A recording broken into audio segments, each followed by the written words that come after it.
Chamada liberada, galera. Pode colocar aí, daqui a pouquinho a gente começa. Nossa Senhora.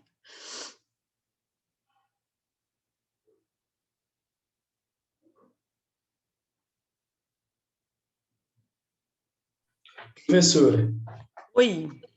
já tem uma data da P1? Oi, Beatriz. Tenho. Deixa eu ver aqui. One moment.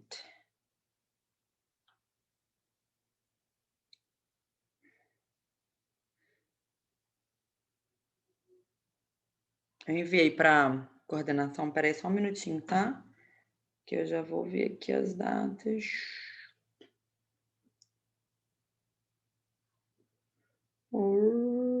Quinto período.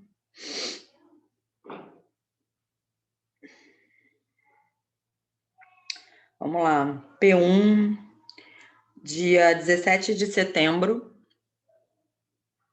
P2, 19 de novembro. Se vocês quiserem, tem algum representante na turma, deixa meu telefone, pode me enviar um... Eu um vou oi. te mandar mensagem, professora. Bom dia. Quem é? Bom dia, quem tá Eu sou a falando? Milena, eu sou representante Cadê você? Você sumiu. Eu só tô no áudio. Ah, tá. Então, depois, Milena, se você puder, é prazer. A gente vai se falar bastante, tá? Aí você vai me ajudando, me lembrando das coisas, que Pode deixar. Eu adoro ficar dando aula aqui, falando sem parar, mas às vezes a parte burocrática eu sou um pouco lenta. Tá, pode deixar. Aí você vai me falando, professora! Aí a gente vai conversando e eu envio o cronograma para você envia para a turma, tá bom? Pode deixar, obrigada. Nada, amor.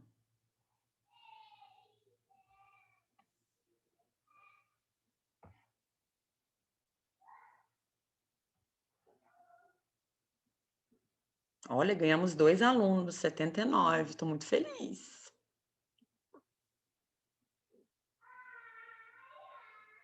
Ih, 78.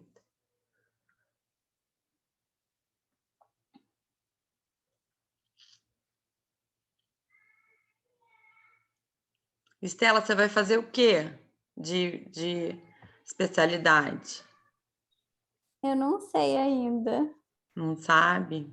Não sei. A minha FITAL quer me puxar para FITAL, mas eu não sei. Ah, é? Que legal. Muito bom. Também quero te puxar. Eu acho legal, mas é uma especialidade que eu não tenho conhecimento nenhum ainda. Então, eu não sei ainda, mas eu Entendi. gosto, eu acho bem legal. É. Você já usa óculos, inclusive, né? A E é Beatriz também. por isso por Ih, usar óculos, eu uso óculos desde pequena. Então, eu acabei me interessando bastante, assim, né? Por pesquisar e tal, mas conhecimento mesmo eu nunca tive. você é de onde você puxa o S? Daqui de Vassouras. Ah, de Vassouras. Entendi. Tá todo mundo em Vassouras, o pessoal ainda tá em casa? Tem uma Bem que a parte em gente foi pra Vassouras. casa agora, porque a gente tá sendo Tá. prática até semana que vem. Mas todo mundo veio essa semana, a gente teve 2 dias de prática. E vocês tiveram festa também? Não, né? Por favor. Hum. Então tá, ótimo. Galera, então vamos começar, né? Porque acho que já todo mundo colocou aqui. Nossa, ganhamos muitas pessoas agora. Estamos com 82. Graças a Deus. Vamos lá, gente. Essa aulinha é uma aulinha... Assim, todo início de curso, né? A gente começa com uma aula, com as aulinhas bem complicadinhas, porque primeiro eu preciso mostrar para vocês aonde está o olho, né? Porque se a gente não souber onde o olho tá, não adianta nada, né? Então, essas primeiras aulas, assim, como todo curso, né? Elas são densas, com alguns termos chatinhos, né? Não, complica não, professora, o Antônio tá falando aqui. Não complica não o quê, Antônio? Quero saber se é da festa que eu falei ou se é da aula de anatomia que eu vou dar agora, hein? Quero saber. Qual que é a complicação aí? Cadê seu rostinho? Deixa eu te ver, Antônio. Eu tô muito feio, professor. Ah! Que mentira, você é sempre lindo. Cadê? Até parece, né, Antônio? Só. Bom dia, Prazer. tudo bem? Bom dia. Então tá aí, ó. A Carol tá falando aqui, ó. Então tá, Não, mas eu gente. estava falando em relação a que você me disse que a aula que seria complicado, né? Eu falei, não, complicado não. Festa eu não fui. Muito bem, Antônio. Tô feliz agora, tá? Um exemplo. Bom exemplo, parabéns. Então, mas como eu estava falando aqui, essas primeiras aulas elas são densas, né? Porque a gente tem que falar um pouquinho da anatomia, que não é muito fácil, né? E depois a gente vai ter uma aula de lâmpada de fenda. Imagina, é um aparelho que a gente usa dentro do consultório de oftalmo. Então, é mais complicadinho ainda, né? Então, até a gente conseguir falar de oftalmo mesmo, né? Então, exame de fundo de olho, começar a falar das doenças sistêmicas e o olho, e aí oftalmopediatria, a gente vai começar a falar, e a galera começa a animar muito, porque são aulas bem engraçadas, interessantes, e a gente vai ter um aproveitamento, assim, vai ficar mais legal de assistir, tá? Então, se vocês existirem a aula de hoje e a próxima, eu já vou ficar muito feliz. Então, anatomia da visão, né, do olho. Então, vamos lá. Então, o sentido da visão, né? 85% das nossas informações estão na visão. Então, ainda mais agora, né? A gente está usando máscara.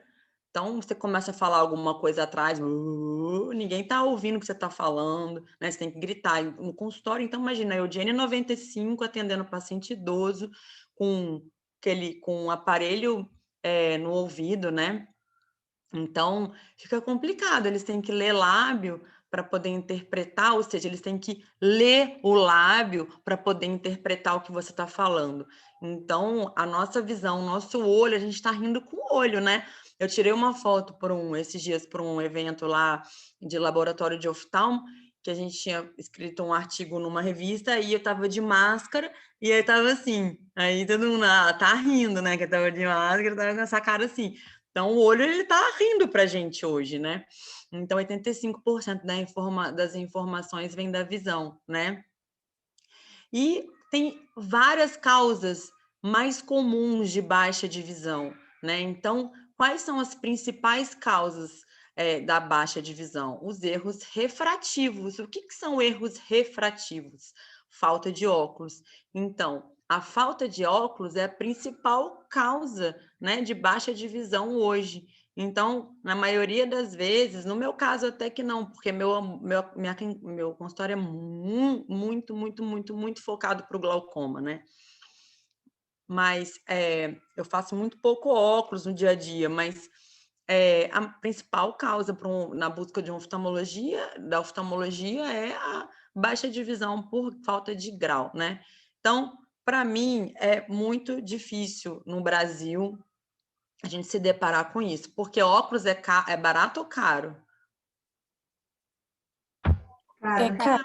Caro. Bem caro. Bem Caro pra caro, né? cacete.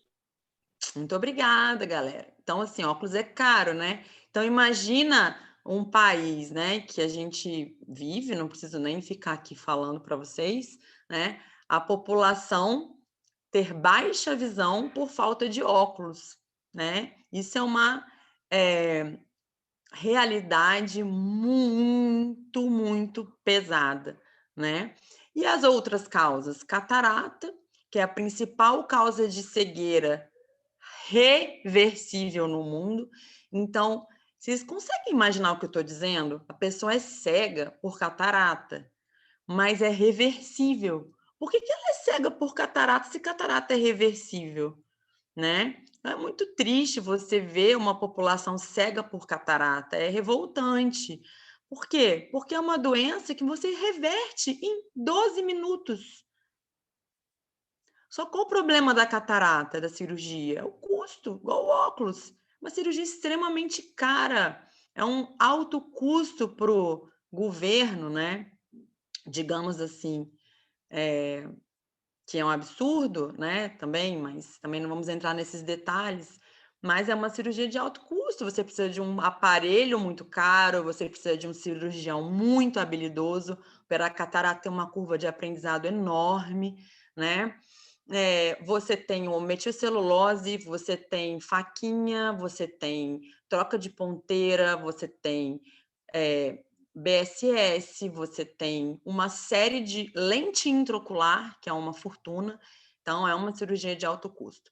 O glaucoma é uma doença, é a primeira causa de cegueira irreversível do mundo, então o glaucoma é uma doença muito ingrata, silenciosa, o paciente vai perdendo a visão periférica, ficando com visão tubular, é a maior causa de cegueira irreversível do mundo, então se você ficou cego por glaucoma, é igual você cortar um braço, não nasce de novo o nervo óptico, tá? É uma neuropatia óptica grave, muito, muito danadinha, muito covarde, porque ela não dá sinal. Quando o paciente já começa a ter perda de visão, ele já tem mais de 50% da visão perdida e não tem como reverter, tá? Então, é muito triste.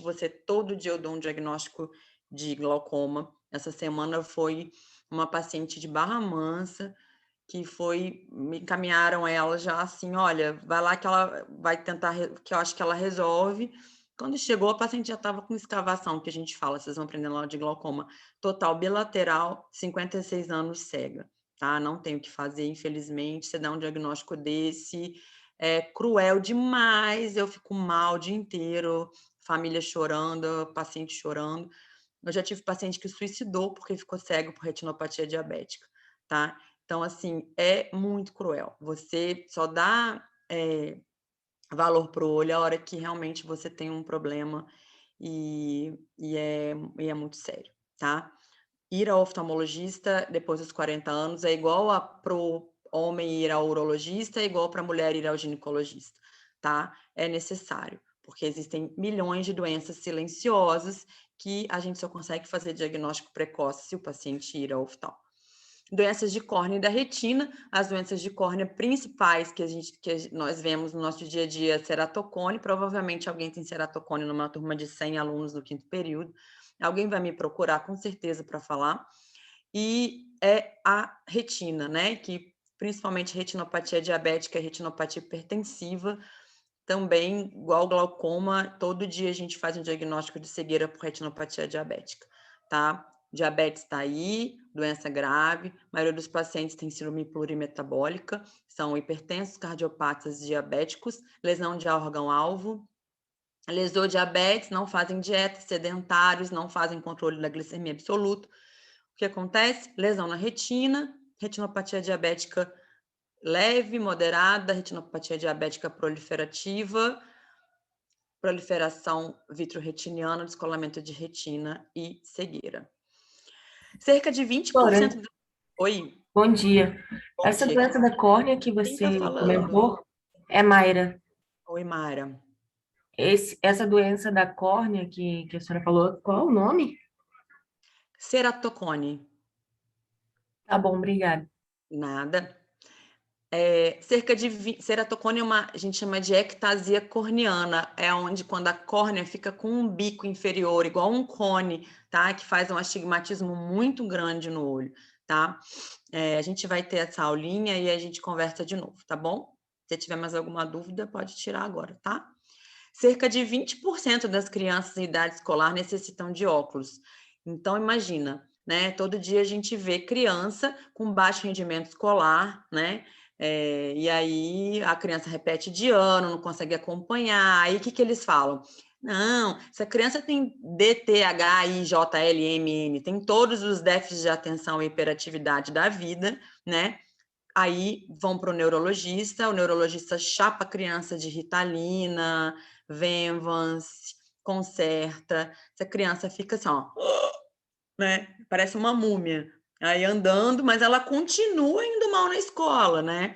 Aí ninguém falou assim, poxa, será que ela enxerga, né? E aí vamos procurar um oftalmo, chega lá a criança com 5, 6 graus de miopia, né? Indo mal na escola. E por causa de óculos. Aí você coloca o óculos, a criança, "Ah, meu Deus, meu mundo mudou, né? Não sou mais hiperativa, né? Acabou.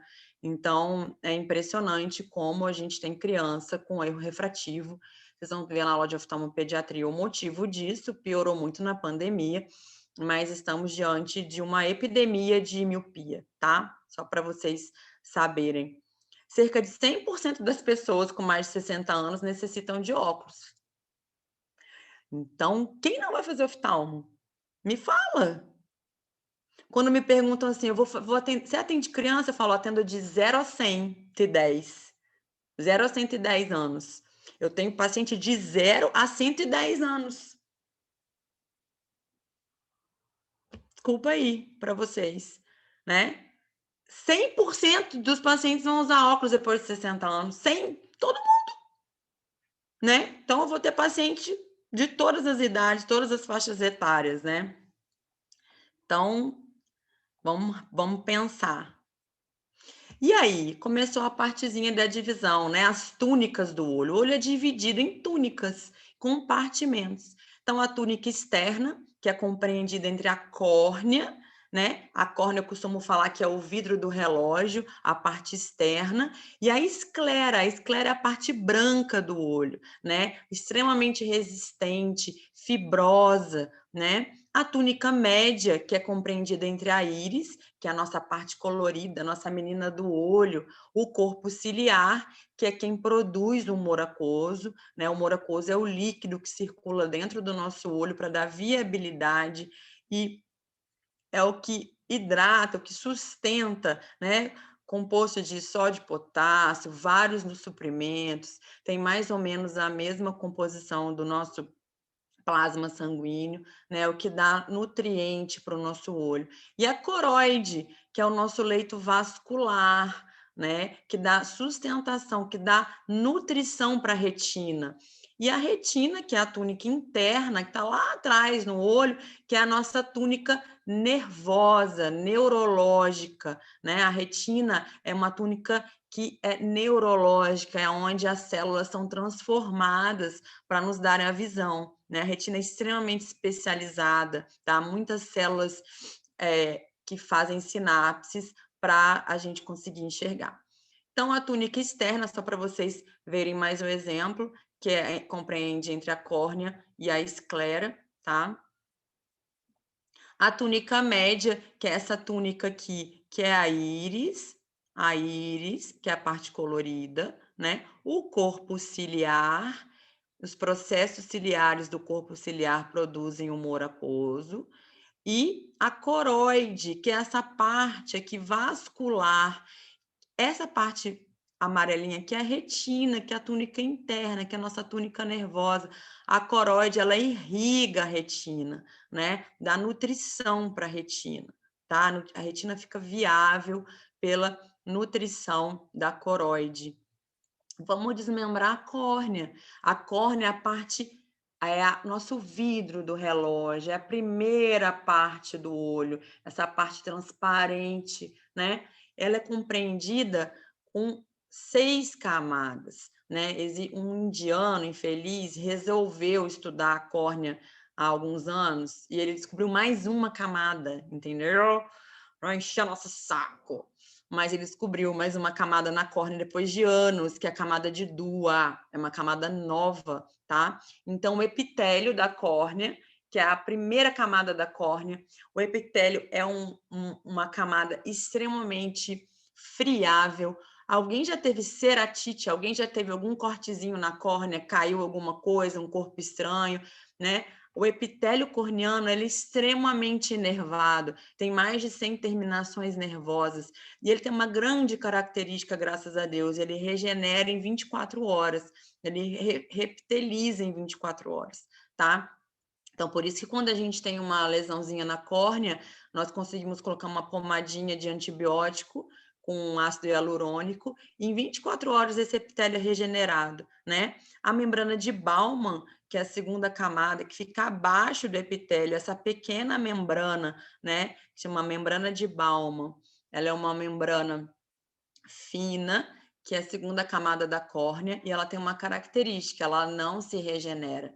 Então, se você tem um corte na córnea que atravessa a membrana de Baumann, provavelmente você vai ficar com uma cicatriz corneana, porque ela não tem uma regeneração absoluta, tá? O estroma, que é a maior área da córnea, rica, muito hidratada, né? O estroma é a maior, é a terceira camada da córnea. A camada de Dua, que é a camada de Dua, está aqui, ó, antes, depois do estroma. A membrana de Descemet, que está aqui embaixo, e o endotélio corneano, tá? Então, epitélio, membrana de Baumann, estroma, camada de Dua, Descemet e endotélio. O endotélio é a última camada da córnea, é a camada que dá sustentação para todas as outras camadas da córnea. O que o endotélio faz? Ele tem células. Essas células são células que a gente chama de células hexagonais. São células de 6 lados. Parece uma colmeia. Você vê uma colmeia nas células endoteliais. O endotélio é extremamente importante para dar sustentação, né? O que acontece no endotélio? Por que o endotélio ele é muito importante, por exemplo, quando você vai operar catarata? Então, imagina, aqui está a córnea, né? Todas as camadas. Aqui está a última camada, que é o endotélio. Abaixo do endotélio da córnea, está aqui, ó, as 6 camadas, a última camada 6. A gente já vem para a túnica média. Então, tem cristalino, corpo ciliar, íris, né? Então, quando a gente está operando uma catarata aqui embaixo, o endotélio está aqui, né? Então, o ultrassom da cirurgia de catarata, ele está bombardeando o endotélio. Então, o endotélio vai perdendo célula endotelial quando a gente tem uma cirurgia de catarata. Então, isso é muito perigoso. Por quê? A Marina, ela é jovem, né? Então, a Marina, ela tem mais ou menos 3.000 células endoteliais.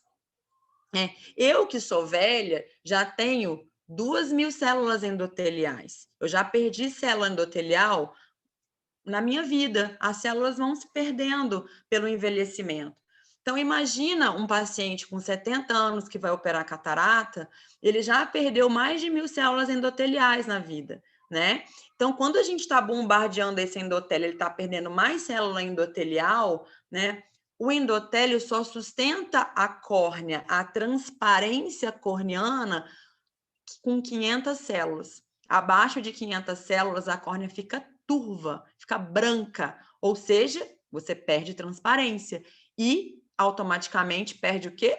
Visão, né? Então, a camada endotelial, ela é extremamente importante. Por que eu estou falando disso? Porque algum avôzinho de vocês vai falar assim, ô Marina, você que é médica, né? Sempre vai ser assim, você é a médica da família. Eu vou operar catarata, e aí eu tenho que fazer um exame que chama microscopia especular, que vai contar minhas células endoteliais, né? Por que serve isso? Aí você vai falar, vô, porque as células endoteliais, elas têm que estar acima de 500 para você operar uma catarata. Senão, você vai para um transplante de córnea, né? Então, vamos observar isso no seu exame, né? Quantas células endoteliais você tem? Ah, tenho 1.500. Ah, a Marina vai falar, então você está seguro para operar uma catarata, porque você tem bastante célula endotelial, tá? Então, é extremamente importante a gente falar isso, porque eu tenho certeza que vocês vão ser indagados disso alguma hora na vida de vocês, tá? Pode ter certeza. Que eu falo isso na aula, dali a 10 minutinhos alguém me manda um WhatsApp. Professora. Quem está falando? Oi? Pode falar quem estava falando aí.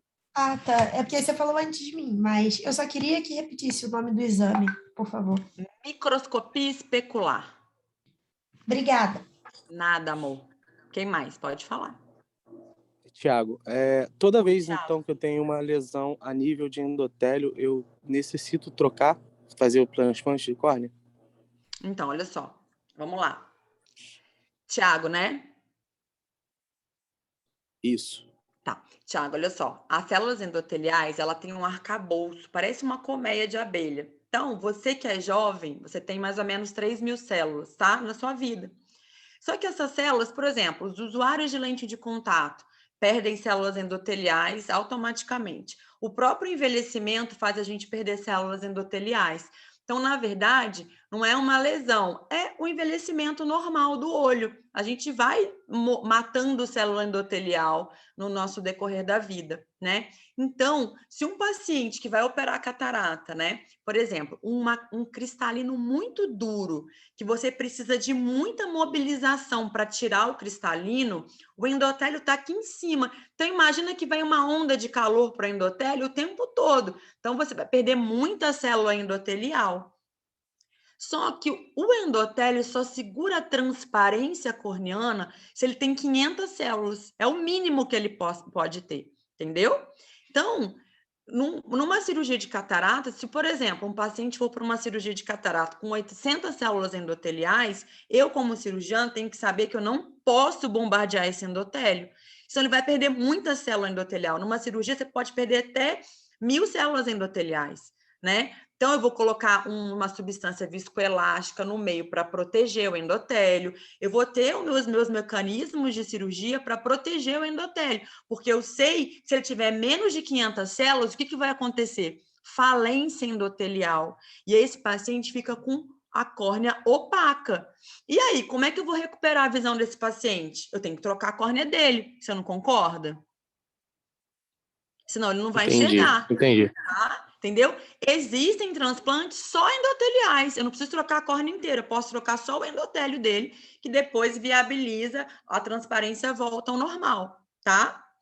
Mas eu tô dando esse exemplo para vocês, porque certamente alguém vai me perguntar, meu avô vai operar de catarata, ele tá com quantas células?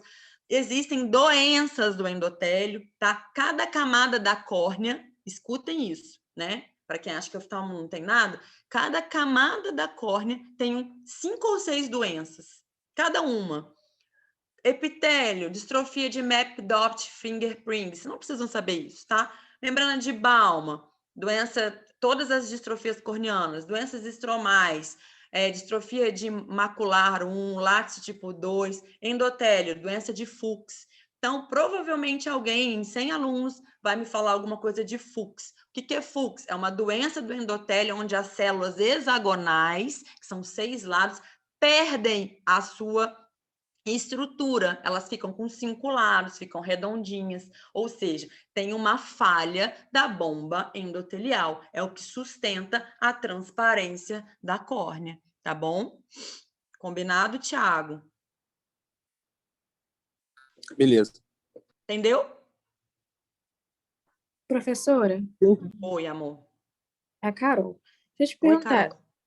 São 3.000 células, então, nesse endotélio? Só para confirmar. Então, o endotélio de uma criança, adolescente, adulto jovem, mais ou menos 3.000 células. No decorrer da vida, a gente vai perdendo essas células, né? Aí, provavelmente, vocês devem estar com 2.000 células, 2.900 células, 2.500 células agora, né? Digamos que vocês tenham 20 e poucos anos, tá? E isso vai se perdendo no decorrer da nossa vida, né? Um idoso geralmente tem 2.000, 1.900 células, que é mais ou menos o normal, tá? O que vocês têm que saber é que a gente precisa de 500 para ter viabilidade, tá? E outra coisa Pode falar, à vontade. Cristalino e coroide é sinônimo ou não? O cristalino vou voltar aqui para você ver. Ó, vamos lá. Córnea, que é a parte transparente, que tem as nossas 6 camadinhas, né? Aqui, essa parte aqui é a esclera, que é a nossa parte branca do olho, tá? Aqui dentro, aqui, ó, atrás da córnea, aqui tá o endotélio, que é a última camada. Aqui tá a pupila, tá? Aqui tá a íris, que é a nossa parte colorida, certo? Atrás da pupila tá o cristalino, que é a nossa lente do olho. É a nossa lente, tem 16 dioptrias positivas. É a lente que a gente nasceu, é a nossa lente do nosso óculos fisiológica. O cristalino é o que dá a catarata. O cristalino é o que opacifica, que dá a catarata, que é a maior causa de cegueira irreversível do mundo. Aqui está o corpo ciliar, que se liga ao cristalino. Do corpo ciliar sai a coroide, que é essa membrana que nutre a retina, que é nosso leito vascular. Então, a coroide, ela é cheia de vasinho, é o que nutre a retina. O cristalino é a nossa lente, tá? Ela tem 16 dioptrias positivas. Se você tira o cristalino de um paciente, não coloca uma lente no lugar, você vai ficar com 16 graus de hipermetropia. Usar um óculos fundo de garrafa, tá? Entendeu, Carol? Entendi, mas então eu posso dizer que o cristalino está na túnica média? Posso dizer que o cristalino está na túnica média. Obrigada, professora. Nada. A córnea. Então, quais são as características da córnea? Ela é o quê? Avascular, certo? Por que ela é avascular? Para não atrapalhar a visão. Muito bem, para não atrapalhar a visão. E por que tem córnea sobrando para a gente transplantar? Toda hora a gente recebe uma ligação lá do boss, lá de Sorocaba, falando: com a minha paciente para gente, para transplante, tá estragando córnea aqui no banco de olhos. Porque ela é regenerada. Uma das características, mas qual a característica mais importante que tem muita córnea para a gente transplantar e, por exemplo, um coração não tem? O que porque vocês tem dois, imaginam? né? Quando... Porque o quê? Não sei. Quando o indivíduo morre, são duas, né? No caso. Também, você está certo. Você está certo, mas não é por causa disso só. Ela demora para destruir? Ela dura mais tempo. A gente tem que colocar numa substância para ela conservar. É super complicado manter uma córnea. Não é por causa disso. Porque ela é avascular. O que dá rejeição, gente? O que você precisa para você transplantar um coração? Compatibilidade. Compatibilidade, né? A córnea não precisa. Então, você tem muita córnea, tá? É por causa disso, tá? A chance de você ter uma rejeição existe, tá, gente? Mas ela é muito pequena, tá bom? Muito pequena. Então, você não tem que fazer teste de compatibilidade antes de doar uma córnea ou de receber uma córnea, tá? Tá bom? Ela é transparente, obviamente, né? Para conseguir, para enxergar, né? Terminações nervosas, graças a Deus. Imagina um corpo estranho dentro do seu olho e você nem sente nada. E ela destruía a sua córnea, destruía o seu olho. Qualquer coisa que caia no seu num cisco, parece que tem um caminhão dentro de você. Uma dor insuportável. Uma vez o meu filho deu uma unhada na minha córnea, eu falei, eu prometo, fiz um juramento, todos os pacientes que chegarem falando que está com dor no olho por ceratite, ele vai ser atendido imediatamente, não vai esperar nem abrir a ficha. De tanta dor que eu senti.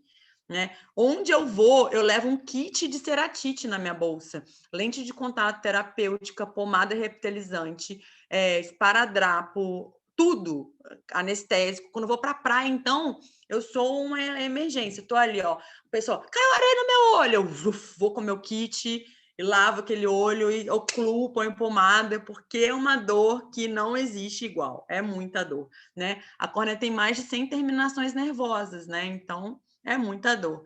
E ela é semi-desidratada. Então, eu preciso do quê para ajudar a hidratação da córnea? O que tem que hidrata ela dentro do olho? Humor aquoso? Humor aquoso? Humor aquoso, ok, lá atrás. Mas e a parte da frente dela? Lágrima. Lágrima. Né? Então, a lágrima ela tem que estar o quê? Ótima. Tem que estar com as 3 camadas, porque a lágrima, ela tem 3 camadas ainda por cima, né? Então, é uma camada lipídica de gordura, uma camada de água e uma camada de muco. Então, ela tem 3, ela tem que estar em equilíbrio com o olho para ela hidratar a córnea de uma forma muito boa e hidratar ter a hidratação do moro aquoso lá atrás, com a bomba endotelial funcionando, bomba de sódio e potássio, e a lágrima em cima para a hora que a gente pisca, ela vem, né? Eu vou explicar para vocês hoje aqui na anatomia. E a esclera, que é a túnica que faz parte da túnica fibrosa, que é a parte branca do olho. Então vamos lá, mais uma vez, ó, olhando o meu olho assim, que é esse meu olho, tá? A foto dele é azul mesmo, tá? Tô com a lente aqui.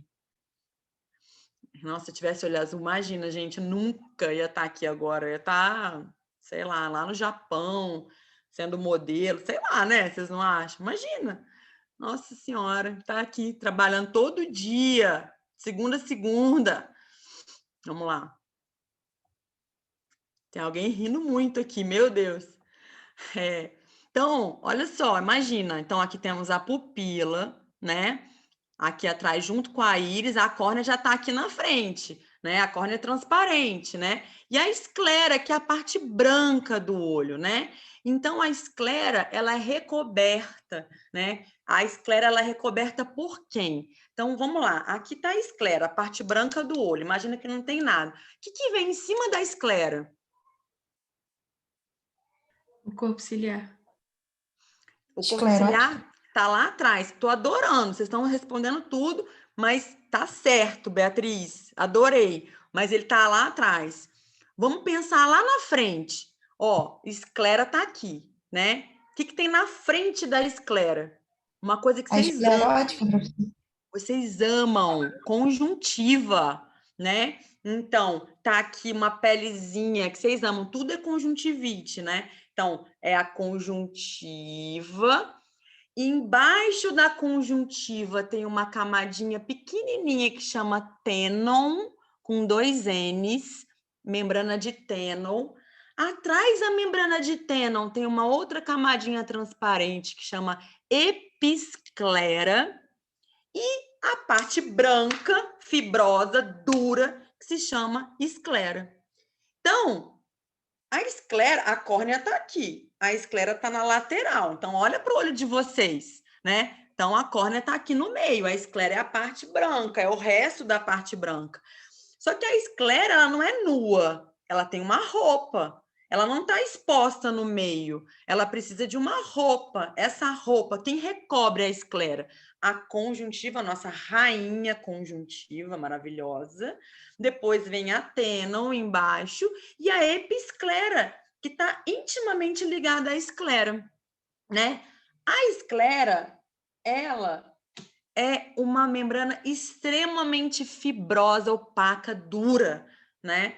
Eu que faço glaucoma, eu preciso de muita esclera doadora de paciente que já foi a óbito para poder fechar fístula de TREC, tá? Que é uma cirurgia de glaucoma.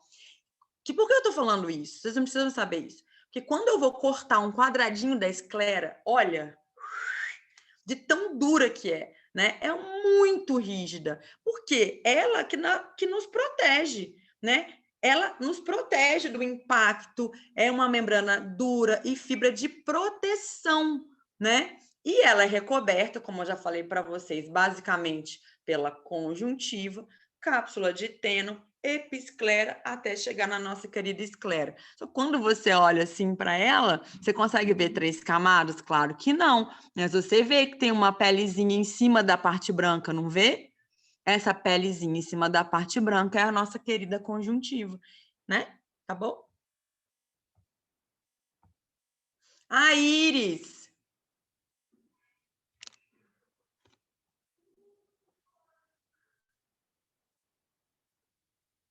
Ixi, acho que deu um tilt aqui na internet. Tá me ouvindo? Vocês estão me ouvindo?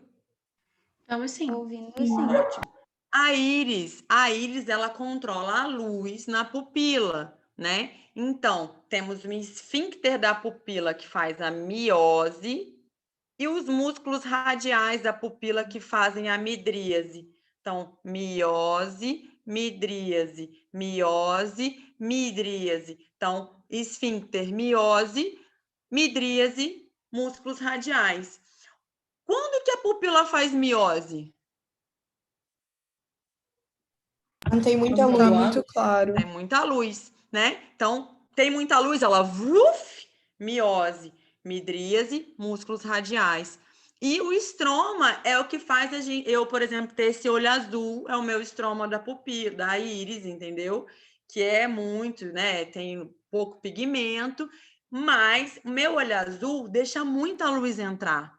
Por isso que o paciente tem olho claro, ele reclama muito de fotofobia, tá? E ele deixa muita luz passar, muita luz do sol passar para a retina. O que acontece nesses pacientes caucasianos europeus aí da vida, né? Muito, com olhos muito claros. Entra muita radiação UV na retina do paciente e eles podem desenvolver maior chance de degeneração macular, tá? A gente vai ter essa aula também, né? Então, os pacientes que têm luz íris clara, por favor, óculos de sol no mormaço, tá bom? Sempre óculos de sol, tá? O paciente que tem a pigmentação da íris maior, castanho ou preto, né? Ela bloqueia mais a luz, tá bom?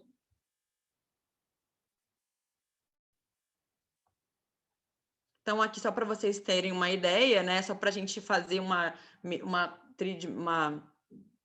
visualização tridimensional, né? Então, pálpebras, anexos, né? Cílios, os anexos, córnea transparente aqui em cima, né? Então, a gente tem que ver que a córnea está aqui em cima transparente, né? Aqui tem até um reflexozinho, só para vocês saberem que aqui tem uma córnea, a íris, a pupila e a esclera, né? Então, vamos transferir para lá, ó. Vamos abrir o olho anatomicamente, ó, córnea, aqui na frente a córnea, tá? A íris, ó, aqui a íris atrás da córnea, tá? O cristalino lá atrás, o cristalino aqui atrás, ó, tá? Atrás da pupila e da íris tá o cristalino. O vítreo, que é um gel que a gente tem dentro do olho na retina, tá? O humor vítreo, tem um humor aquoso aqui atrás e o humor vítreo aqui atrás. A mácula, depois a gente vai ver a mácula, o que ela faz, tá? A retina, que é a parte nervosa, o nervo óptico, né? Então, o olho tridimensionalmente. Aqui tem corpo ciliar, que a gente vai falar também, tá? Onde tem a drenagem do humor aquoso, tá? Professora. Então, vocês estão conseguindo localizar o olho, né? Então, o que a gente já falou? Vamos lá, falamos de córnea. Oi, quem quer falar? Reinaldo, só uma dúvida para não perder o raciocínio. Desculpa cortar. Imagina, quando o paciente faz uma goniometria, aí ele detecta lá uma pressão aumentada, independente de ser de ângulo fechado ou aberto, onde que fica localizada essa pressão aumentada? Que aí ele tem que fazer a cirurgia. Deixa eu te falar. A gente vai entrar nisso agora. Foi ótimo você ter falado. Eu estou tão feliz de você ter falado isso, você não tem noção. Porque é o que a gente vai falar agora para você. Vou falar agora para você. Se puder esperar um pouquinho, a gente vai falar agora, tá? Claro, onde fica essa obrigado. pressão, o porquê que essa pressão dá. Então, só vou te dar uma dica. O corpo ciliar, que a gente vai falar agora, ele produz humor aquoso. A pressão vem da falta da drenagem ou excesso de produção desse líquido, tá? Então, eu vou te mostrar aonde esse líquido drena. Se ele não drena, a pressão sobe. E se ele não drena quando a pressão sobe, ele pode ter ângulo estreito, que é o ângulo de drenagem, tá? Então, quando a gente fala de ângulo aberto ou de ângulo fechado, significa o ângulo de drenagem do humor aquoso, tá?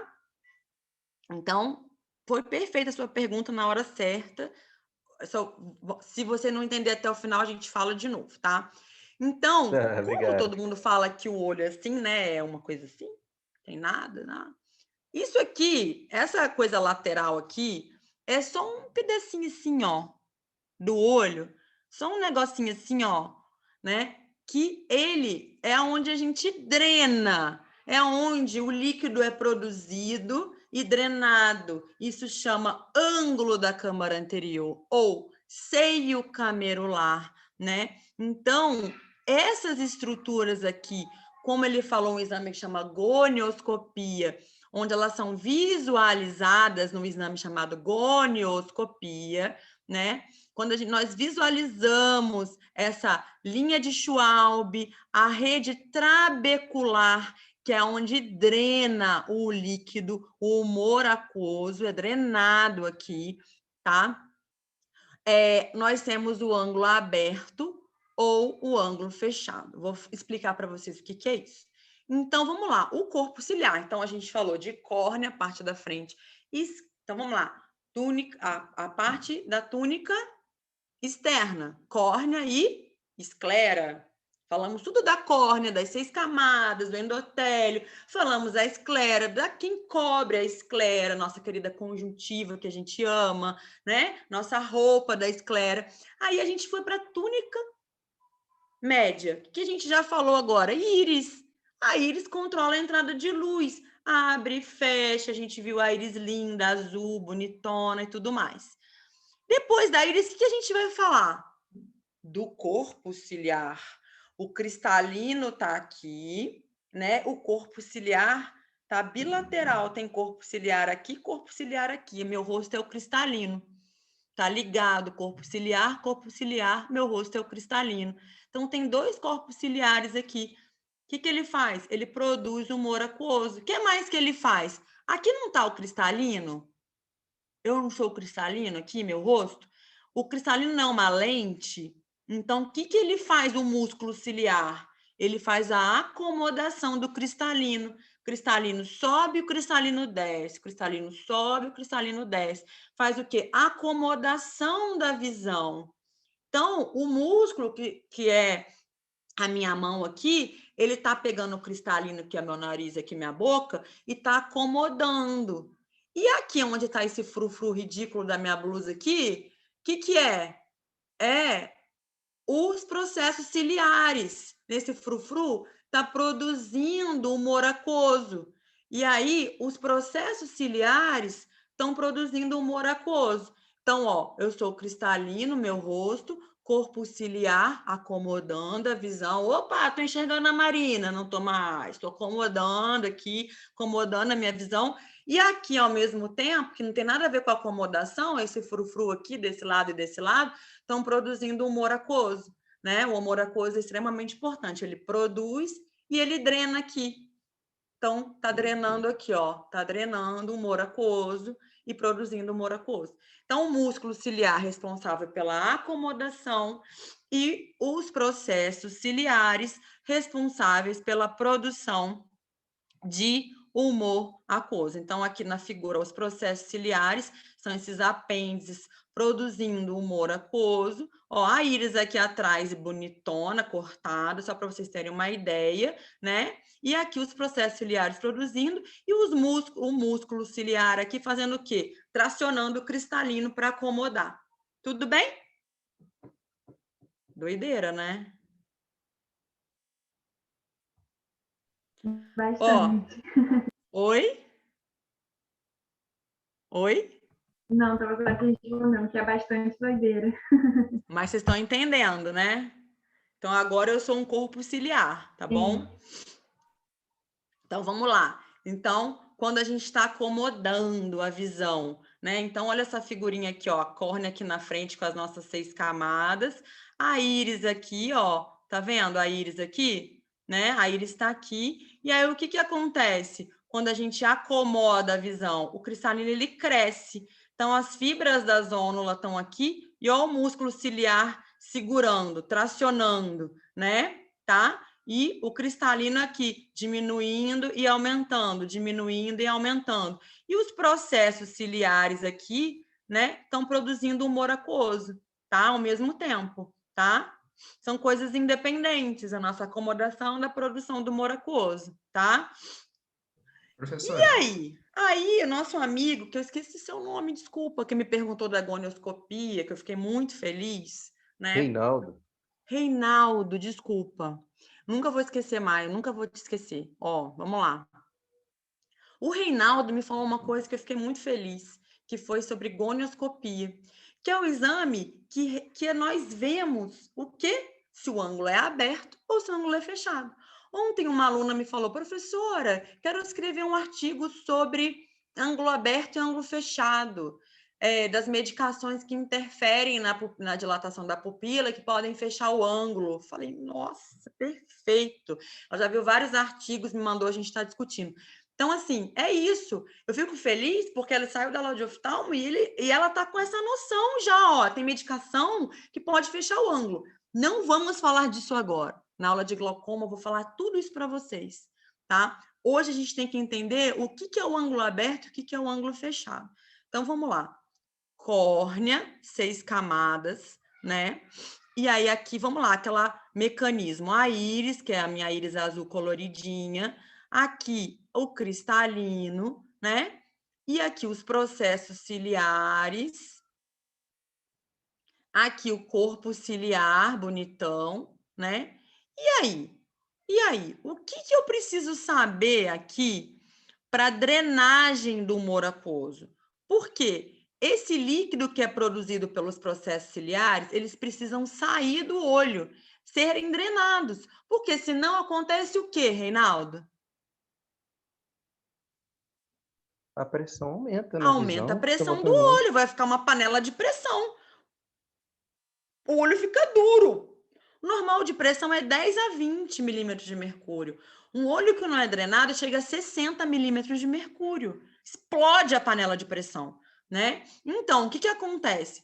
Quais são as estruturas que nós precisamos ver no seio camerular que faz a nossa drenagem do olho, que é esse ângulo? Como que é o nome desse ângulo? Seio camerular. Então, vamos lá, calma. Ele tem várias estruturas. Então, quando eu faço um exame que é uma lentezinha, que eu encosto no olho e vejo através de espelhos a drenagem do olho, chama gonioscopia, o que eu tenho que ver? Eu vejo a linha de Schwalbe, o trabeculado anterior não pigmentado, o trabeculado posterior pigmentado, o esporão escleral, a faixa ou banda do corpo ciliar e a raiz da íris. Eu vejo todas essas estruturas se o ângulo for aberto. Se a sua anatomia, Marina, você tem uma alta hipermetropia, o seu olho é pequeno, porque a hipermétrope tem olho pequeno. Se a sua anatomia não conseguir visualizar até a raiz da íris, até o trabeculado anterior, você tem ângulo fechado. Então, aonde drena o líquido? No trabeculado pigmentado, que é o trabeculado posterior. Então, é isso que nós vemos na gonioscopia, que o Reinaldo falou, tá? Essas estruturinhas aqui, uma a uma, da drenagem do líquido. O que é isso aqui, ó? É esse anglinho aqui que a gente vê aqui nesse exame. Então, o paciente tem ângulo aberto quando ultrapassa o trabeculado posterior. A minha visualização anatômica me fala que a Marina, ela tem ângulo aberto porque ela visualiza depois do trabeculado posterior. Agora, a Bia, ela tem alta hipermetropia, ela tem olho pequeno, o olhinho dela é pequenininho. Então, tudo no olhinho dela é pequeno. Então, o ângulo dela também é pequeno. Então, eu não consigo ver todas as estruturas, porque é fechado o ângulo dela, tá? Agora, quem está aqui juntinho? A pupila não abre e fecha? Então, imagina aqui. Aqui está o meu ângulo, tá? Meu ângulo está aqui, que é o ângulo da Marina, que é um ângulo aberto. Aí, a minha pupila, estou no cinema, minha pupila está aberta.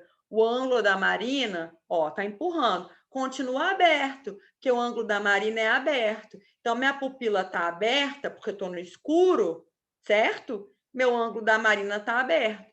Só que a Bia tem ângulo estreito, porque a Bia tem alta hipermetropia, o olho dela é pequeno. Então, a Bia está lá no cinema, né, vendo o filme lá, a pupila dela está aberta, só que o ângulo dela é pequeno. A hora que ela está lá no cinema, olha o que acontece. A pupila dela está aqui. Está passando líquido? Não, porque a pupila empurrou o ângulo. Então, opa, não está passando, não volta mais, subiu a pressão, bluf, glaucoma agudo, tá? Então, é um exemplo clássico que eu estou dando para vocês de quem tem ângulo estreito e usa medicação que faz midríase. Qualquer psicotrópico faz midríase hoje. Qualquer felinefrina no nariz para desentupir faz midríase, tá? Cuidado com quem tem ângulo estreito, porque faz midríase, gruda aqui e não solta mais. E a pressão vai para 60, tá? Então, o que o Reinaldo me falou? Professora, por que ângulo aberto e ângulo fechado? Por causa disso. Nós temos um ângulo de drenagem, que é esse aqui, ó, em vivo, que eu vejo no ângulo da Marina, que eu vejo na Bia. Talvez eu não veja na Bia, porque a Bia tem ângulo estreito. A Bia só vê linha de Schwalbe e trabeculado não pigmentado. Só vejo duas estruturas no ângulo dela. Agora, a Marina eu vejo linha de Schwalbe, trabeculado não pigmentado, trabeculado pigmentado, opa, ela tem ângulo aberto, um esporão escleral, poxa, consigo ver bastante da Marina, tá? Então, isso é um exame que a gente faz na lâmpada de fenda no consultório.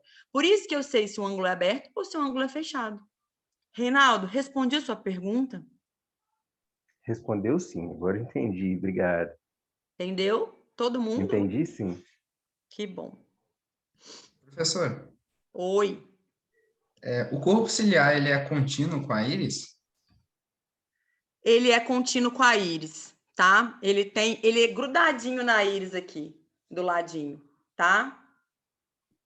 Entendi, obrigado. É tudo aderidinho ali, tá? Professora, Oi, meu existem amor. doenças que alteram a pressão sem alterar o ângulo propriamente dito? Existe. Existe quem tem alteração de gene para glaucoma.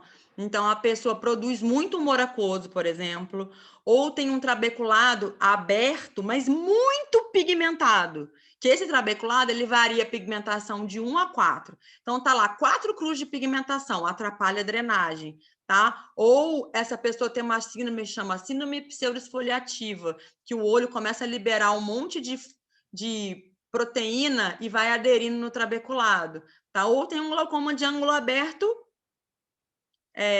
genético, né? De família, alteração genética e produção demais de líquido que não consegue drenar, tá? Existe, sim, aumento da pressão e em glaucoma de ângulo aberto crônico, tá bom? Mas aí são outras... A minha irmã, ela tem aumento da pressão, mas ela não tem glaucoma.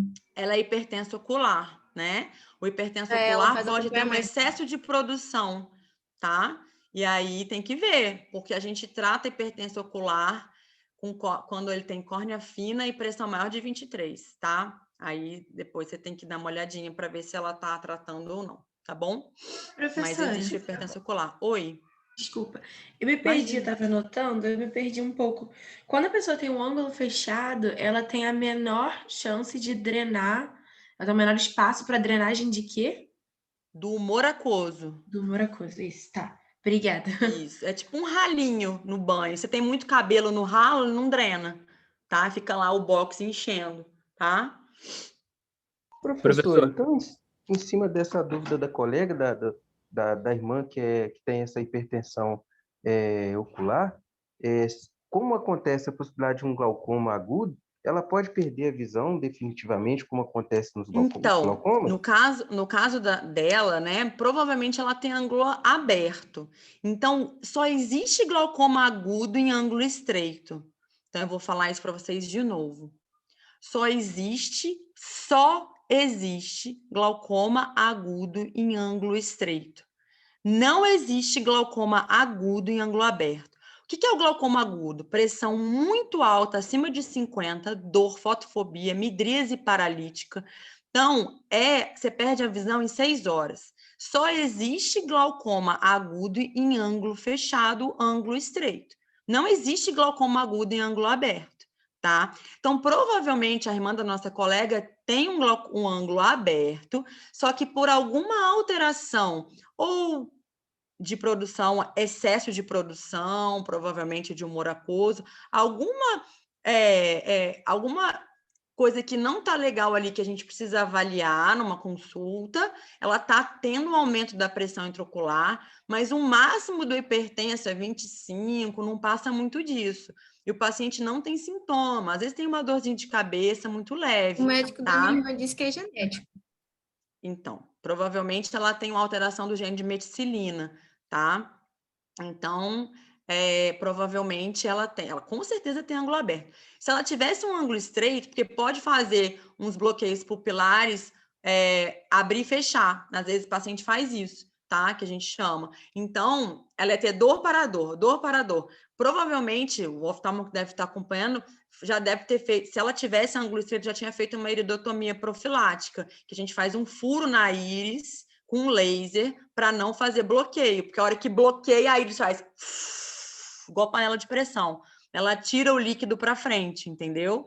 Tá? Mas não deve ser ângulo aberto, com certeza, tá? Só existe glaucoma agudo em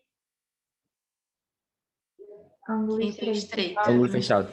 Vocês vão me encaminhar a paciente assim, paciente chegando no pronto-socorro com uma dorzinha assim, uma dorzinha, olhinho vermelho, deve ser glaucoma! E o paciente é alto míope, com olho gigantesco, ângulo abertão, é glaucoma agudo? Não. Não. Professora, Oi. tem faixa etária certa para ter ângulo fechado? Ou Não, pode qualquer criança? faixa etária. O idoso é maior chance, tá? Mas a maior chance é paciente idoso e paciente com descendência asiática, olhinho pequenininho, tá? Mas não, a faixa etária pode ser qualquer um, mas principalmente paciente idoso. Idoso não, principalmente paciente idoso acima de 60, mas acima de 40 anos já pode ter mais chance de bloqueio pupilar, tá? Porque a criança, o olhinho está crescendo, né? Então as estruturas ainda estão mais amolecidas, ainda não tem o tamanho do olho ideal, então é difícil fazer bloqueio pupilar, né? Agora, a paciente mais idoso e acima de 40 anos, sim, tá? Professor. Oi. Então, no ângulo fechado, a íris ela contrai e encosta no cristalino? Não. Ou não? Vamos lá. Ó, eu sou aqui o cristal, aqui tá a íris. Vamos lá, deixa eu tentar te. Aqui tá a íris, tá? Aqui tá a íris. Gente, não liga para mim não, tá? Não tô fazendo nenhuma cena obscena aqui não, ó. Vamos lá. Aqui tá a íris, tá? Aqui, ó, aqui tá o corpo ciliar. O cristalino, ele tá aqui atrás, ele tá aqui, ó. Tá? Então, o cristalino tá aqui. Vamos lá. Eu sou o cristalino, aqui tá o corpo ciliar, aqui em cima, e a íris está aqui, ó, na frente do cristalino, ligado todas as estruturas aqui, entendeu? Quando eu tenho uma midríase, o que a íris faz? Aqui, nesse frufru aqui, tá o ângulo. A íris faz assim, ela desliza para cá, ó. E aí ela bloqueia. O cristalino tá aqui, ó. Aqui, minha boca é o cristalino. Aqui em cima é a íris. Aí a pupila abre, ela vai lá no ângulo e bloqueia. Entendeu? Ah, tá. Acho que entendi. A íris está na frente do cristalino. O Aham. ângulo tá ali atrás. A íris ela desliza para cima ali e bloqueia. Porque ela faz midríase, entendeu? Ela abre a pupila e bloqueia. Então, mas na midríase a íris contrai. A íris faz isso aqui, ela abre. A íris faz assim. Aí aqui tá o ângulo. Ela bloqueou aqui do lado. Ah, tá. A miose, ela faz isso. Ela abre o ângulo. Na midríase, ela fecha o ângulo. Professora, então midríase é a dilatação e a miose é a contração? Fechamento. Sim. Eu anotei errado também. Acho que eu tinha entendido errado. A mesma coisa que o Rafael. Midríase abre. Driase, óseo, íase. Tá, obrigada. Beleza? Entendeu? Coroide é o leito vascular que nutre a retina, né? Então, vai fazer nutriente para a retina ficar viável, ficar bonitona, nossa retina neurológica, né? E a retina? Ela é muito especializada, ela tem 10 camadas, é nervosa, composta pela mácula. Então, vamos ver a retina, ó, que tá o nervo óptico. Aqui tá a mácula. Então, a luz, ela entra, ela bate na mácula, que é a distância exata para a gente enxergar. Vai para o nervo óptico, interpreta essa visão lá no cérebro. Então, o nervo óptico, ele faz parte da interpretação cerebral. A mácula é onde chega a luz. Papila óptica ou nervo óptico.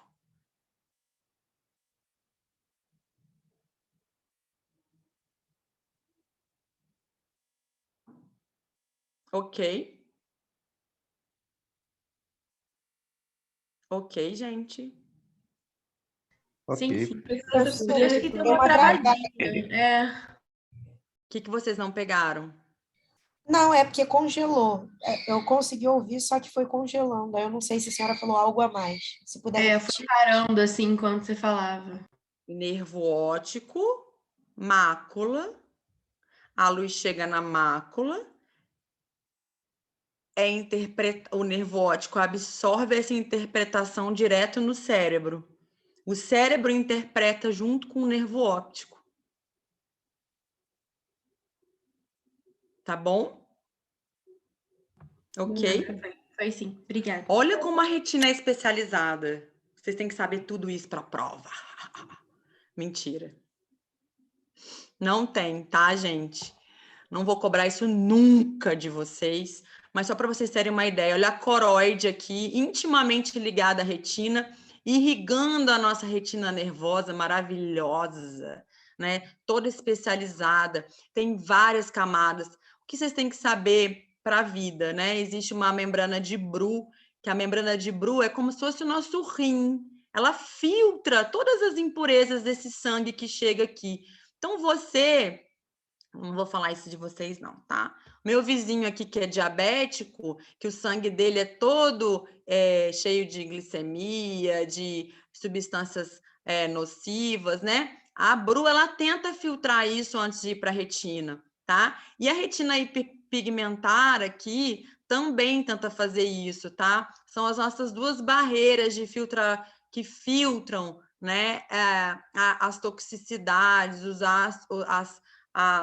oxidantes para a retina, tá? E aí nossas células, nossas camadas retinianas fazendo as nossas sinapses, né? Isso é uma histologia da retina maravilhosa, né? Para vocês observarem todas as camadas da retina e as sinapses também, que vocês não precisam saber, pelo amor de Deus, isso aqui é prova de R1, tá? Só para vocês saberem que elas vão fazendo sinapses com as camadas e as células. O que vocês têm que saber, né? Que aqui está a esclera, aqui está a coroide, né? Que é o leito vascular, o epitélio pigmentar, que filtra junto com a camada de Bru, e aqui nossos lindos cones e bastonetes. O que essas células maravilhosas fazem, vocês sabem?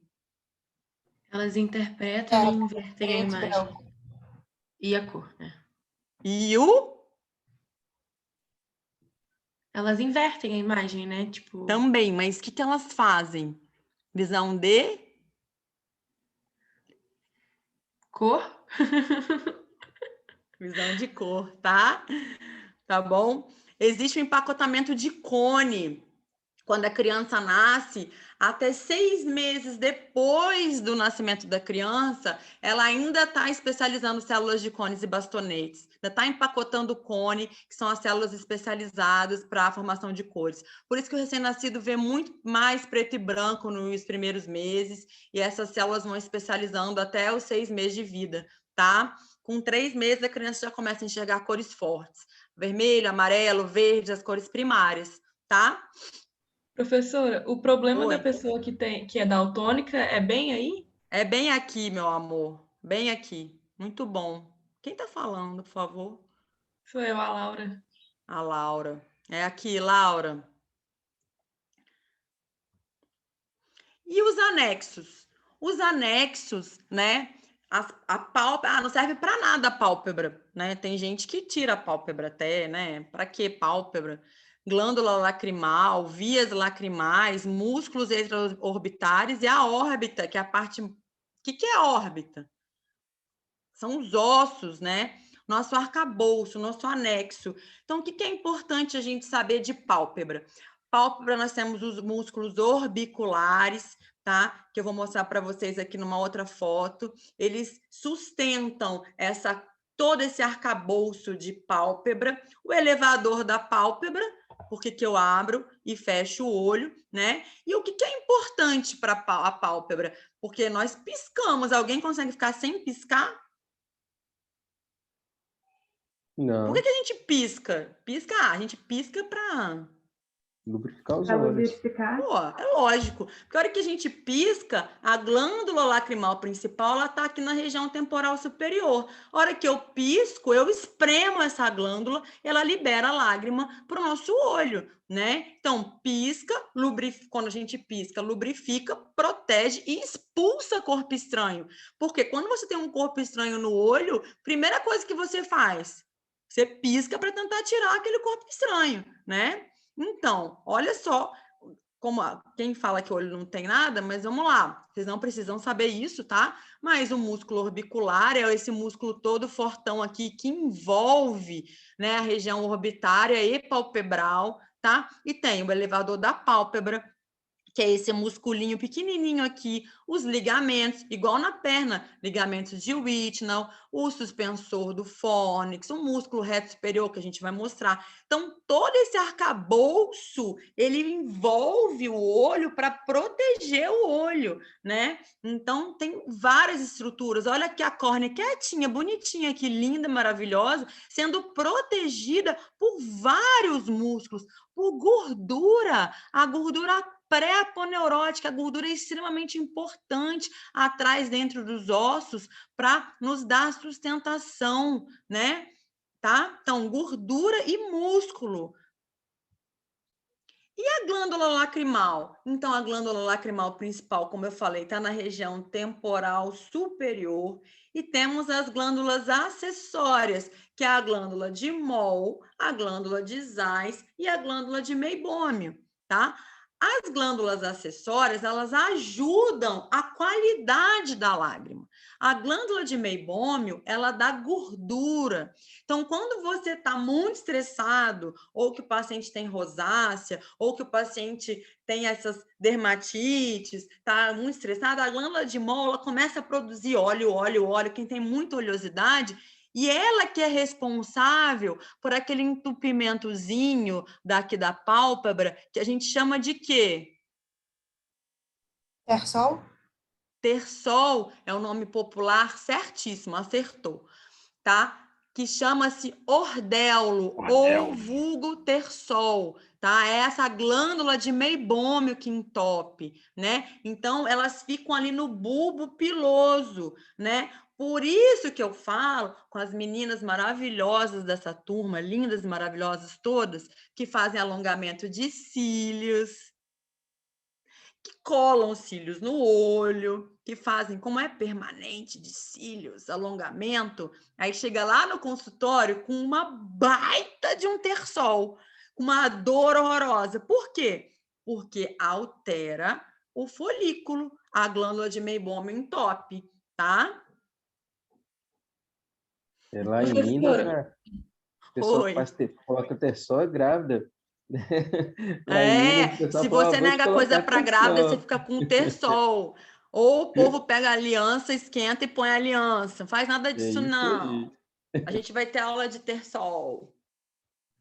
É só não negar nada para uma grávida. Tem alguém rindo muito. Oi? É só não nega coisa para grávida, não. Isso, é isso aí que eu falei. Todo mundo que me negou coisa ficou com tersol. Ainda mais eu. É porque tersol de oftalmologista pega mais. Pois é. Peraí, vou voltar. A Bia pediu para eu voltar. Professora, depois eu vi um vídeo de uma moça que ficou usando.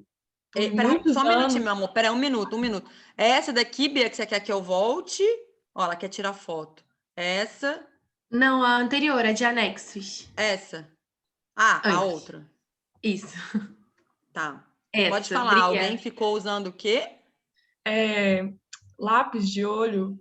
Ela acho que usava desde nova e aí ficou o uso constante. Depois mostra um vídeo dos poros todos entupidos, assim, mas parecia que a textura não era. Parecia um creme, assim. É, porque dava até pra espremer, né, gente? Isso, volta na coroide. Peraí, alguém pediu para voltar na coroide. Essa? Cadê a pessoa? Deixa eu ver. Coroide, ó. Coroide. Aqui. Retina. Coroide. Ah, voltou. Tá, mas conseguiu tirar a foto?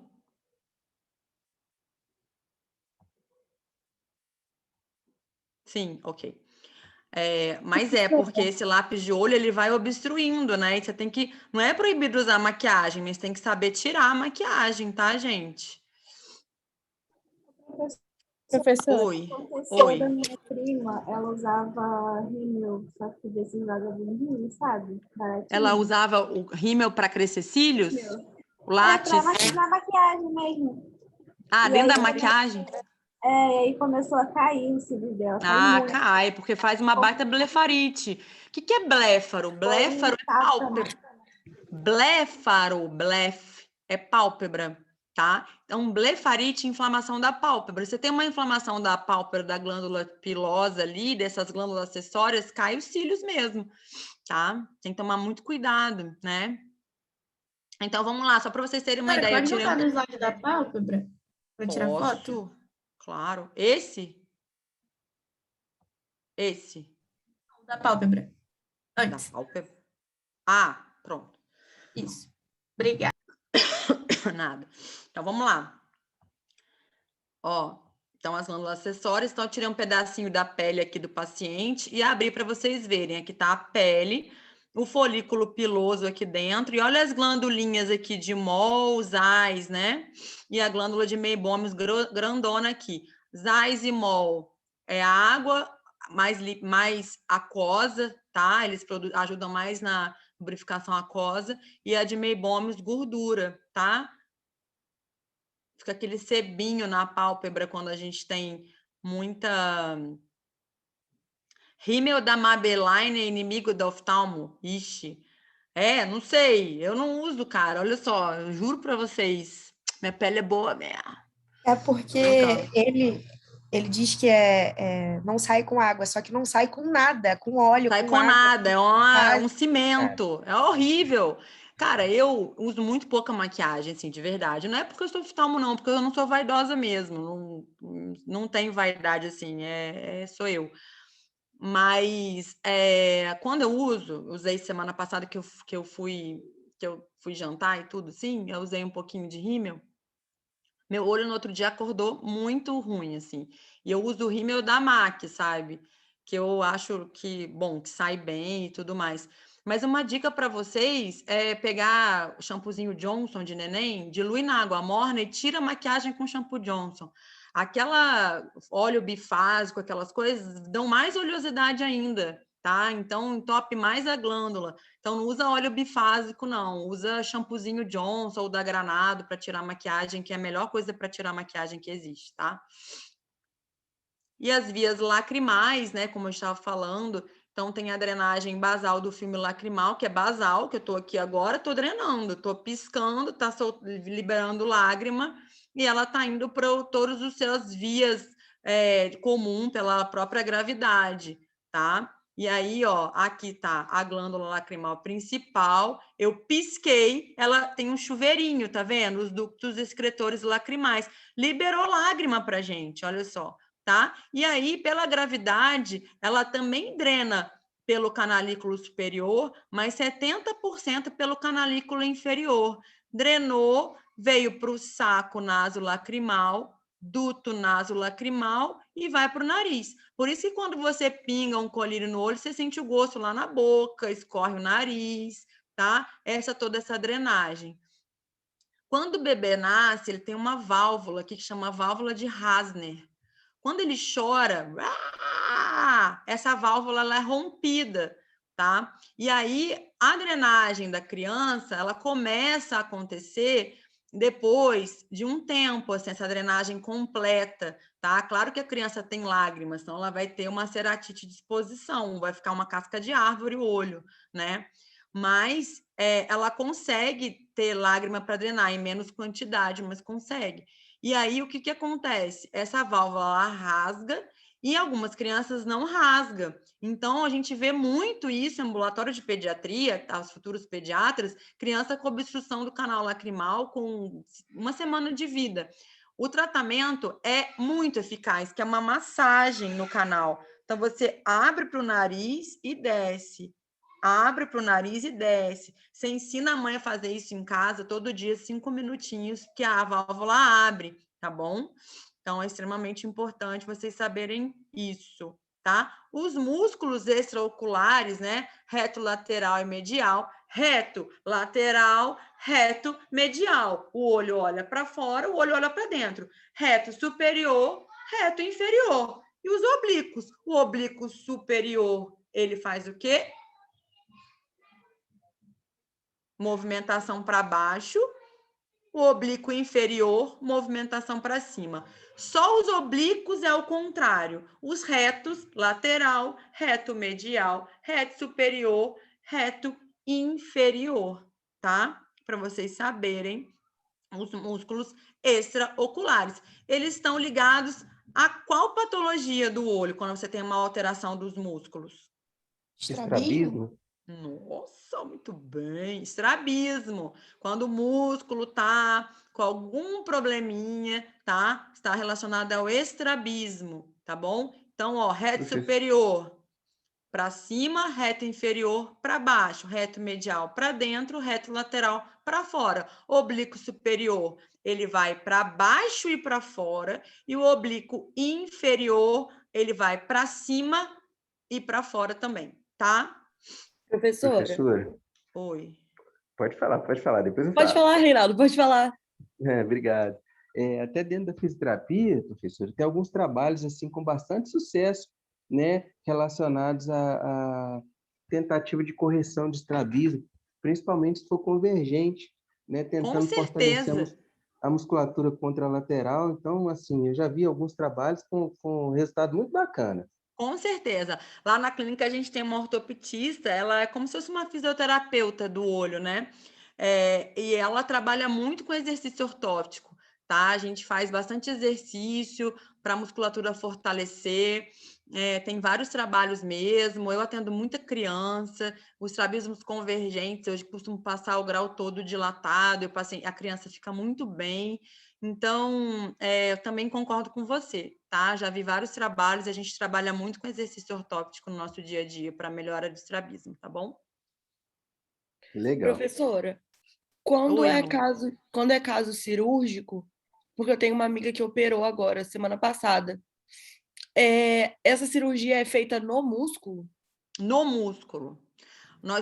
Por exemplo, o estrabismo é para dentro. Então, eu pego o reto lateral, né? E desinsiro ele ali do tendão, tiro um pedaço dele, porque essa profissional ortopedista, ela mede o tamanho do desvio, eu puxo o músculo e volto, e corto um pedaço, ressuturo e volto com o olho para o lugar, naquela quantidade de centímetros que ela calculou antes da cirurgia. Ah, entendi. É no músculo. Entendi. Obrigada, professora. Nada. Professora. Oi. Por que em alguns casos, com criança, o médico sugere o uso de óculos para corrigir estrabismo? Ou isso é errado? Não, é certo. Olha só, depende do estrabismo, tá? Geralmente, o XT, que é uma exoforia ou exotropia, geralmente esses estrabismos, eles são cirúrgicos em criança. Depende muito do grau, né? Mas o desvio para fora, ele não é corrigido com óculos, tá? Em alguns casos, não são todos os casos, tá bom? Quando o desvio é para dentro, que é a endotropia, né? Muitas vezes essa endotropia ela é acomodativa. Então, o olho está torto por falta de grau. Então, a gente passa o grau todo dilatado e quando ela é acomodativa pura, o olho volta para o lugar com grau positivo alto, tá? Então, em alguns casos, não são cirúrgicos, é a exotropia acomodativa ou exotropia essencial do lactente, que começa geralmente com 6 meses, tá? De idade, né? Ou a síndrome de Ciância, que é um pouco antes, ela já é cirúrgica. Então, às vezes, esse ESO é acomodativo. Então, a gente consegue voltar com óculos, com o olho para o centro com óculos. Quando é o XT, que é o olho para fora, é mais difícil a gente conseguir. Às vezes, quando é muito pequeno, que é uma foria, que é um desvio não manifesto, a gente passa óculos prismado. Então, a gente puxa o olho, porque o prisma, ele puxa para a base. Então, por exemplo, o desvio é para fora, então eu coloco uma lente prismada de base nasal para o nariz. Então, o que eu vou fazer? A base do prisma sempre puxa. Então, na lente do óculos, eu coloco uma lente prismada para ver se o olho consegue centralizar, tá? Então, depende de cada caso, mas na maioria das vezes, na maioria das vezes do XT, que é o desvio para fora, é cirúrgico em criança. Mas nem sempre. Então, tem que avaliar, tem que ver, cada caso é um caso, tá bom? Entendi. Essa correção, só para terminar, a correção acontece porque quando você coloca esse óculos prismado, a criança, na tentativa de enxergar, vai treinar o músculo para dentro? O próprio óculos vai fazer esse movimento, porque tem um prisma, e o prisma, pela lei da ótica, ele puxa mesmo, como se fosse um ímã, né? Então, o prisma de base, o olho vai acabando sendo puxado pelo próprio óculos, pela lente de prisma. É uma técnica que a gente usa no estrabismo. Obrigada. Entendeu? Tá? Entendi, sim, obrigada. A órbita, né, a parte óssea, ela é 2/3 ocupados pelo globo, o formato é triangular, existe aquela gordura extremamente importante que sustenta o nosso olho, que diminui o impacto, né? E aí temos os ossos da órbita, que é o teto, assoalho, que é mais fino, e as paredes medial e lateral, né? Então, vocês têm que saber para a prova. Mentira, também não, tá? Só para vocês terem ideia dos ossos, que existem os ossos, todas as fissurinhas que passam a parte de nervo, né? O forame óptico. Quem passa no forame óptico? Nervo óptico? Tudo bem, tá? Nervo óptico. Então, esse é o arcabouço ósseo que nós temos aí, segurando todo esse globinho que vai se apoiar dentro desses ossos, né? Isso aqui é prova de residência de oftalmo, cai todo ano. Prova de título de oftalmo é questão garantida. Quando eu fiz prova de título, depois que eu acabei a residência, eu sabia isso aqui de cor e salteado, porque todo ano tem para prova de título de especialista. Que ainda tem isso, tá, gente? Vocês acabam uma residência ainda dificílima de passar, depois você ainda tem que fazer uma prova de título que é bizarra. Mas graças a Deus deu tudo certo. Bom, meus amores da minha vida, era isso que eu tinha para falar para vocês. Espero que vocês tenham gostado da aula. Aula muito boa, muito obrigado. Que bom. Que ótimo, adorei. Gracinha, gente, esse menino. Excelente aula, professora. Foi muito, muito boa. Que bom, obrigada, tá? Espero vocês semana que vem. Eu tô indo para Vassouras agora, correndo, vou comer um sanduíche, ó. Pegar o carro e vou, que eu tenho aula lá no internato. Quem quiser me encontrar, tô lá no hospital. Vou passar na faculdade só para pegar a chave do ambulatório. E tô indo lá pro HU, tá? Qualquer coisa, estou à disposição de vocês. Fiquem com Deus, se cuidem. Oi, amor. É mais requisito de informação, não é uma Pode dúvida. falar. Eu queria saber se você sabe daquele aplicativo que chama Be My Eyes, que você ajuda deficientes visuais. Eu já ouvi falar. A Laila, que me acompanha no consultório, ela me mostrou esses aplicativos, né? Eu andei vendo algumas coisas, eu acho que eles têm informações até do próprio celular, né? Você está falando desse aplicativo, de voz, de mensagem, para ajudar, locomoção também. Eles Eles têm um GPSzinho, vai falando, agora tem isso, tem aquilo. Eu acho super válido. Eu confesso para você que eu não me aprofundei nisso ainda, por falta de tempo mesmo.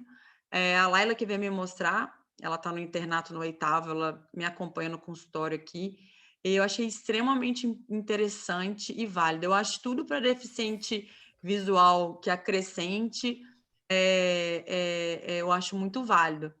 Vou até perguntar para ela hoje, que eu acho que eu vou encontrar com ela no ambulatório. Esse é bem legal e eu acho importante falar porque, como você falou que dá bastante diagnóstico sobre cegueira e deficientes visuais, ele é um aplicativo que a pessoa te liga e ele tem muito mais voluntários do que cegos para a gente poder estar ajudando. Então, é bem legal se quando você der um diagnóstico desse, você indicar para a pessoa, porque ajuda mesmo. Aí você atende a ligação e você ajuda ele a pegar, às vezes, escolher a cor de um casaco que ele está procurando, ou pegar alguma coisa que caiu no chão e a pessoa não está achando. Aí ele é bem, bem legal. Eu acho muito interessante esses aplicativos, né? E tem também, que assim, primeiro eu peço para uma reabilitação visual. Tem uns institutos, principalmente em São Paulo, que chama Lara Mara, que são institutos gratuitos, e é privado, iniciativa privada, não tem nada do governo. Um dono desses laboratórios, Acha ou Rocha, não me lembro agora, o cara é milionário, a filha dele nasceu cega, uma deficiência, uma formação, e ele desenvolveu esse instituto em São Paulo, chama Instituto Lara Mara, Lara a menina e Mara a esposa, e é para reabilitação de cego, então ensina desde você fazer uma comida até te colocar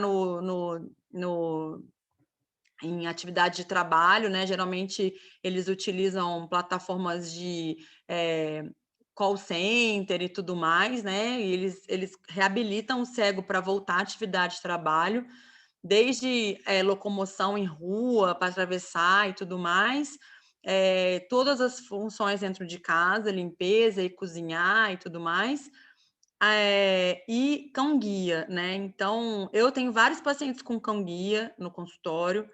Eu peço, por favor, para as pessoas que estão perto, sempre quando eu sei que vai um cão-guia, para não mexerem no cachorro, porque ele está trabalhando e é muito sério isso, né? Então, esses institutos são maravilhosos e eles são muito bons para reabilitar. Então, sempre eu encaminho para o Lara Mara, para o paciente ficar uma semana ali, às vezes até um pouco mais, tem toda uma estrutura para receber esse cego. E mais agora, com esses aplicativos, eu acho extremamente importante, obrigado por ter falado. Eu acho que é mais uma ajuda, né, super importante para esses pacientes que necessitam tanto de ajuda. Mas eu te falo que eu tenho pacientes cegos que vão sozinho à consulta, tá? Que já são muito reabilitados. É impressionante, assim, eu fico impressionada. Estão sempre felizes, não se queixam de nada da vida. É um exemplo, assim, né? Eu sempre falo que o cego é um espírito evoluído demais nesse planeta, né? Porque são pessoas muito evoluídas, muito evoluídas. Então, eu fico até emocionada, porque é impressionante. É incrível. Incrível. Tá bom? Obrigada, muito obrigada, pela aula, gente. Um beijo para vocês, bom tá? trabalho. Bom final de semana. Obrigado. Com Deus. Tchau, queridos. Tchau, muito obrigada. Boa aula no hospital. Nada, obrigada. Tchau, tchau. Obrigado pela aula, professora. Imagina, gente, um prazer, tá? Um beijo.